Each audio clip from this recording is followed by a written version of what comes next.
All right, welcome to Muscles Part 2. When we left off, we had just started excitation-contraction coupling. We'd sort of hit the first phase. I wanted to take a half a step back and just review what we know so far. Let's start here. In its resting state, a muscle has a resting membrane potential of negative 70 millivolts. So there is some amount of negative charge built up on the inside of the membrane when the muscle is at rest. Your neuron is going to then excite the muscle by messing with its membrane potential. So at the neuromuscular junction, you have a motor neuron that has acetylcholine stored in synaptic vesicles. When that motor neuron wants to stimulate this muscle here, it is going to release acetylcholine into the synaptic cleft.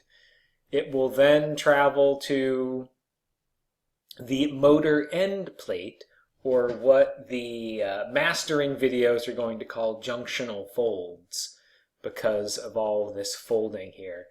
And the acetylcholine is going to stick to an acetylcholine receptor, which, sort of mechanically speaking, is a ligand-gated sodium channel, or acetylcholine-gated sodium channel. So acetylcholine is going to stick to it. That is going to allow sodium to flow in, and the membrane is going to depolarize. All of this stuff here, as this says, is notes and just some stuff I put in there when I used to teach this live in the classroom, but we're going to skip over that. So all that stuff we've been talking about, or I've been rambling on about for quite some time now, has been just to get you to understand step one, the formation of an end plate potential. So the action of acetylcholine on the acetylcholine receptors is going to cause the motor end plate to depolarize. When it is depolarized, we call that the end plate potential. So remember, there's always going to be some electrical state of the membrane which we refer to as a potential. This is the end plate potential. Then the end plate potential is going to trigger a change in the voltage across the rest of the sarcolemma, which we are going to call the action potential. It's called an action potential because it's part of what makes the muscle actually contract. You don't need to know all of the details of this now, but the better you understand this, the more you're going to understand the way neurons work. So it's worth going over multiple times. So embedded in the rest of the sarcolemma, remember this is just cell membrane, are voltage-gated sodium channels. At rest, negative 70 millivolts, these channels are closed. Nothing can go through them. When the membrane depolarizes, which is going to happen here, because sodium that rushes in here, where are we? Right, plus. You're going to get some of that sodium spreading to other parts of the membrane. And if you've got one of those, whatever you call these things here, voltage-gated sodium channels here, then it's going to pop open and some sodium is going to flow in. So you just want to keep in mind that these voltage-gated channels line the whole sarcolemma and go all the way down the T-tubules. So when we get to step 3, right, that action potential, that depolarization or influx of sodium is going to go all the way down the T-tubule, where the T-tubules butt up against the sarcoplasmic reticulum. This picture right here does not show all of the, I don't know what to call it, machinery, but there's basically two proteins here. That green one is supposed to be a calcium sensitive protein. It is then voltage sensitive protein. I'm not going to draw all this stuff, and you don't need to know it, and it'll just drive me crazy trying to get it right. Let me delete that stuff. There we go.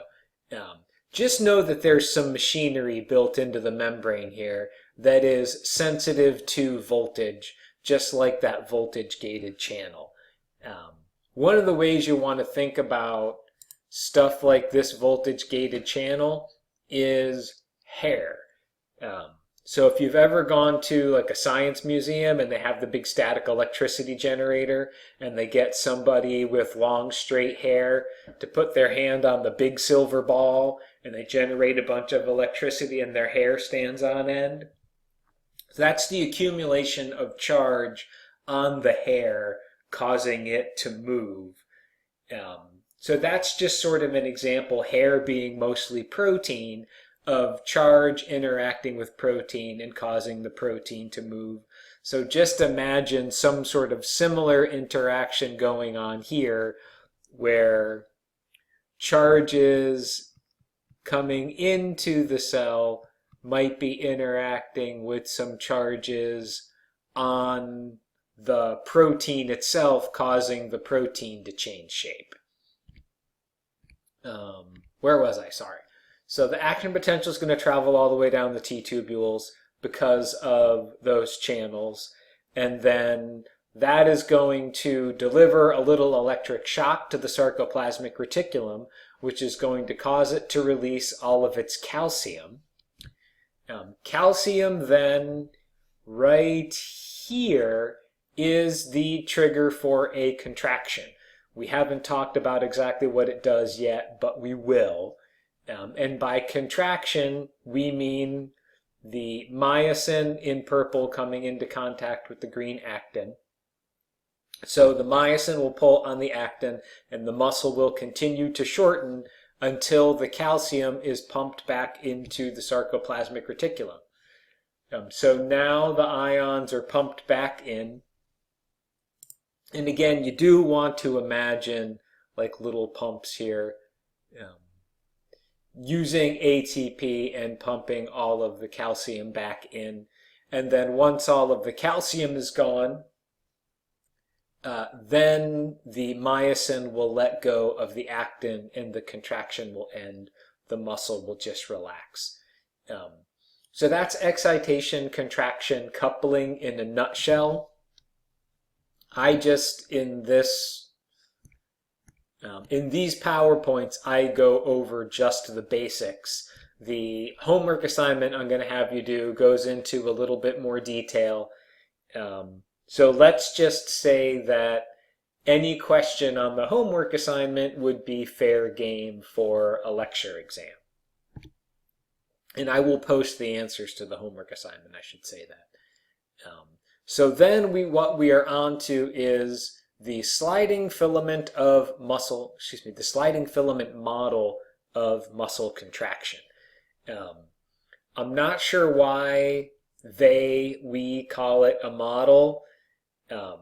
As far as I know, this is just how it works, but I think because they can't go in there with a live action camera and actually see this happening in real time, they call it a model instead of the truth. But there is no better explanation for how your muscles work, so you may as well just assume that this is literally exactly what it looks like. So this part we know already. We've already defined what a contraction is, which is just myosin pulling on actin. So just to review, when your muscles are relaxed, myosin and actin are not in contact with one another. When myosin comes into contact with the actin, it's going to pull on the actin, and the sarcomere is going to shorten with each Z-disc being pulled toward the M line. And when all the sarcomeres shorten, the whole muscle shortens because everything is attached to everything in a muscle. So what then is the role of calcium? How does calcium couple excitation with contraction? Because that's really its role, right? Excitation causes the release of calcium. Calcium causes the contraction. So that's the key to excitation-contraction coupling. Here's what you need to know. So remember, your thin filaments are actin plus tropomyosin and troponin. When there isn't a lot of calcium in the cytoplasm, because all of this machinery is in the cytoplasm separate from the sarcoplasmic reticulum, without calcium, tropomyosin is covering all of the myosin binding sites on the actin.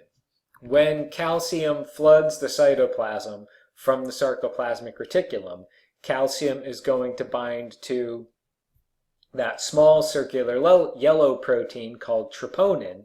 That is going to cause tropomyosin to move out of the way, and now all of these binding sites have been exposed, and myosin can now come into contact with actin. So this leads to what is called the cross-bridge cycle, and you just want to know the 4 phases, the major events as they're outlined in each phase, and the order in which they happen.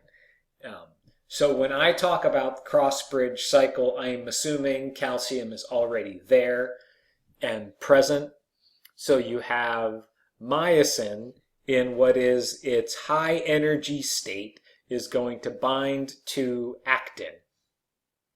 What you want to imagine when looking at a myosin molecule is that there's a spring that runs from the straight arm to the head. In its high energy state like this, the spring is really stretched out. Like if it wasn't stretched out, the spring might look like that. That would be like the relaxed spring. So here we have a super way stretched out spring, like a mouse trap that's been set. And as soon as myosin comes into contact with the actin, boom, right here, it snaps back. Now you've got, your relaxed spring, because the myosin has done what is called the power stroke and pulled the thin filament toward the M line. The next thing that happens is when new ATP shows up, the cross bridge between the myosin and the actin detaches. So myosin lets go of the actin. Then the ATP, adenosine triphosphate, is broken down into ADP and an inorganic phosphate. This is where this myosin molecule here gets the energy again to stretch that spring back out. So the energy goes into extending the head of the myosin.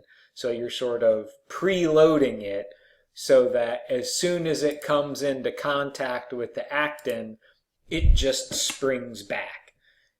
The other interesting thing to note, even though you don't need to know it in this kind of detail,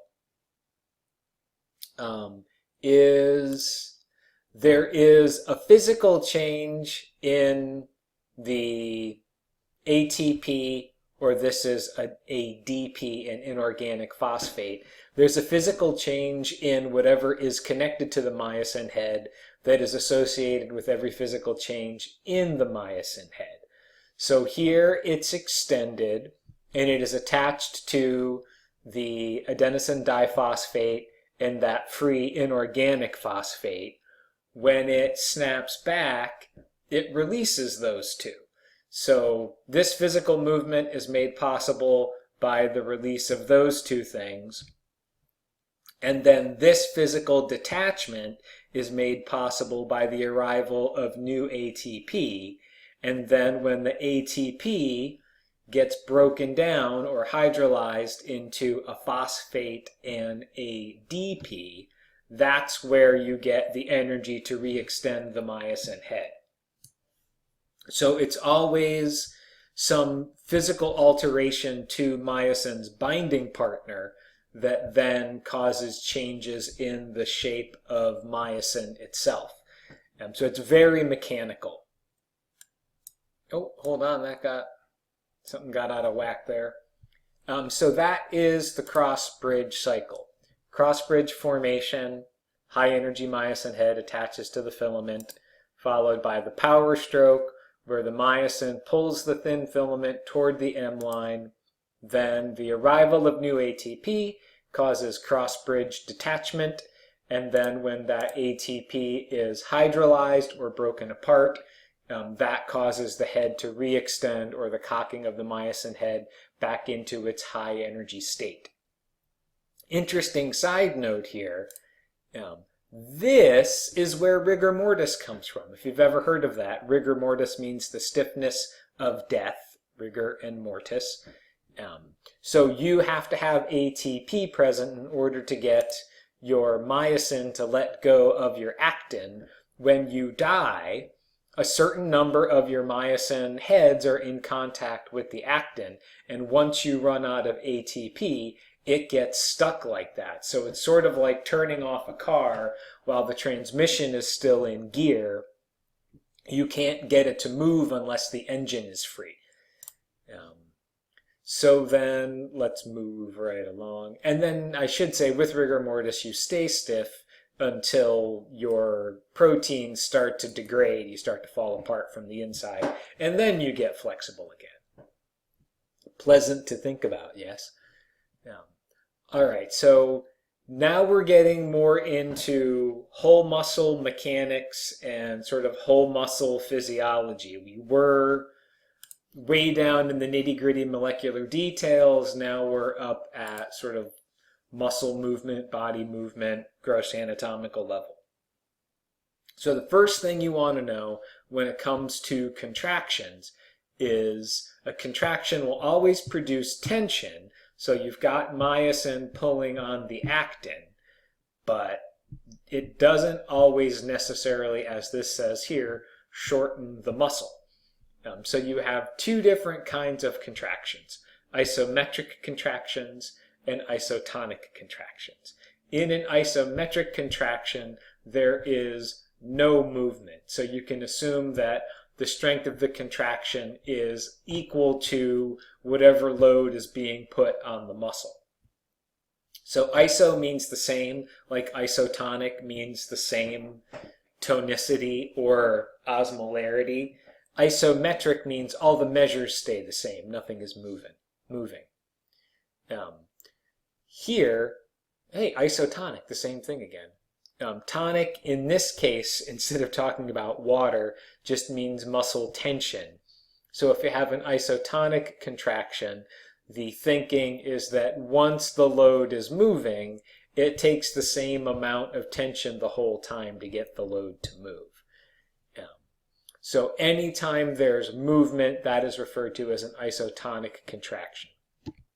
Then for some reason I have the same thing twice, just with number 2 bigger. Then, looking more closely at isotonic contractions, we have two different kinds of isotonic contractions, concentric and eccentric. So if you're shortening the muscle while performing the contraction, then that is called a concentric contraction. And if the muscle is being pulled longer, at the same time it's resisting that, right? So your biceps are pulling in that direction, but you're letting the weight come down, or the weight is too heavy for you to hold up. That is called the eccentric contraction. So the way I remember it is short has an O, concentric starts with an O, eccentric starts with an E, and that's when the muscle lengthens or elongates for the eccentric contraction. The other interesting thing to note, it's actually kind of two interesting things. One, you can actually generate more force during an eccentric contraction than a concentric contraction. So let's say this was 100 pounds.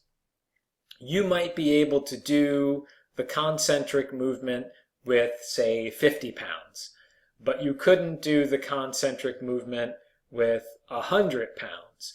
You might be able to generate 75 pounds worth of resistance during the eccentric contraction and slow down the lengthening of the muscle. where you might not be able to do a 75-pound curl, you can do 75-pound eccentric contractions.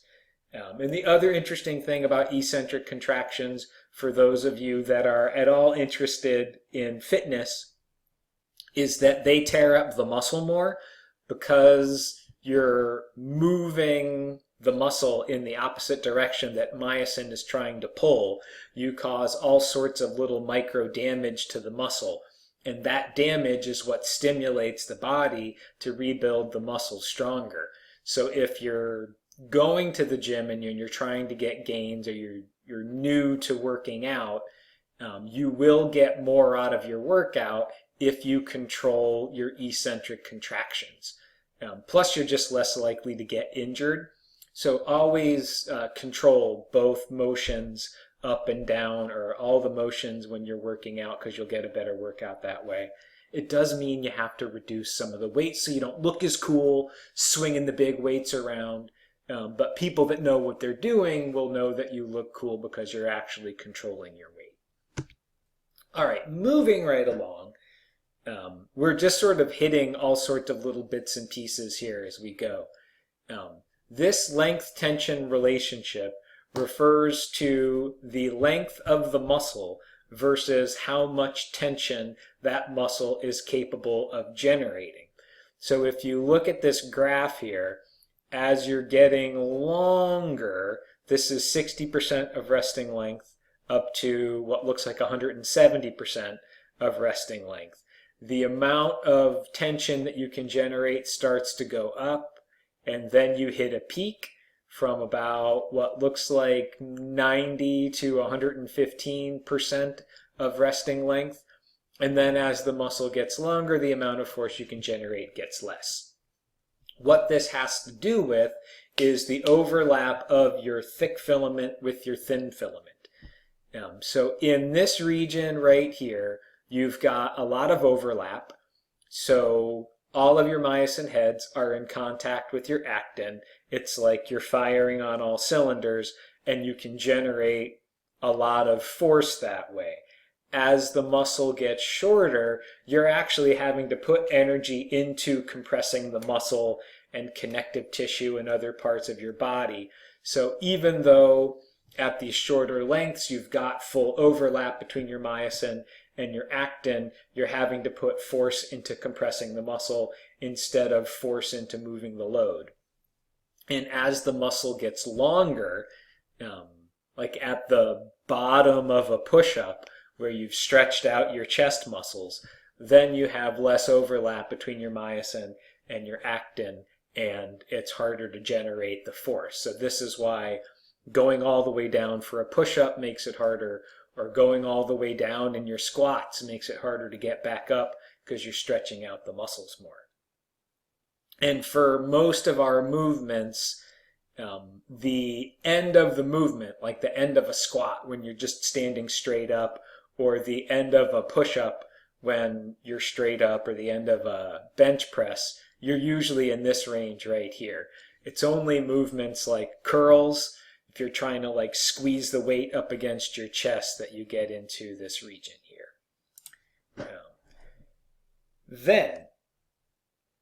So that is all contractions. What are we? We're 23 minutes.